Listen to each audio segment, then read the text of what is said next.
আমরা যে এই পর্যন্ত অনেকগুলো সেবামূলক কার্যক্রম করতেছেন এবং এই কার্যক্রমগুলো আমাদের চলমান, এই কাজগুলো করতে গিয়ে যে সরকারি কোনো সহযোগিতা পেয়েছেন কিনা?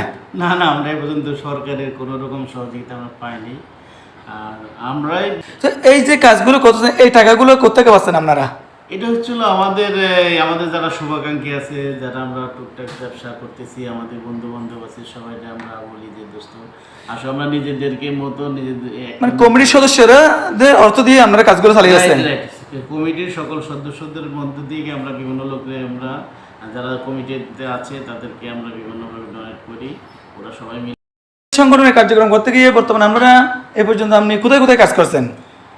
এ পর্যন্ত আমরা বিভিন্ন বাংলাদেশের বিভিন্ন ডিস্ট্রিক্টেই কাজ করতেছি। তার মধ্যে আপনার রাঙ্গামাটি, বান্দরবান, খাগড়াছড়ি উপজাতীয় এই এলাকাতে বেশি কাজ করছি।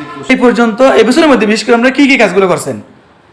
আমরা এই বছরে আপনার ইফতার সামগ্রী এগুলো বিতরণ করছি, তারপরে আপনার শীত বস্ত্র, এরপরে শিক্ষা উপকরণ, এই ছাত্রদের মেধাবী ছাত্রদের গাইড বিভিন্ন ধরনের বিভিন্ন গাইড ব্যবহার করছি, বৃক্ষরোপণ কর্মসূচি, চারা গাছ, বিশেষ করে চারা গাছগুলো আমরা বিভিন্ন জায়গায় ছড়িয়ে ছিটিয়ে দিয়েছি। তারপরে আপনার এবার আরেকটা সবচেয়ে বড় একটা কাজ আমরা হাতে নিয়েছি, সেটা ছিল 500 জন বা সারা বাংলাদেশে 500 জন মেধাবী ছাত্রদেরকে আমরা বিভিন্নভাবে সহযোগিতা করব। তার শিক্ষা উপকরণ থেকে শুরু করে তার ভর্তি থেকে শুরু করে সব ধরনের সহযোগিতা আমরা করতেছি। এটা চলমান আছে বর্তমানে। ধন্যবাদ।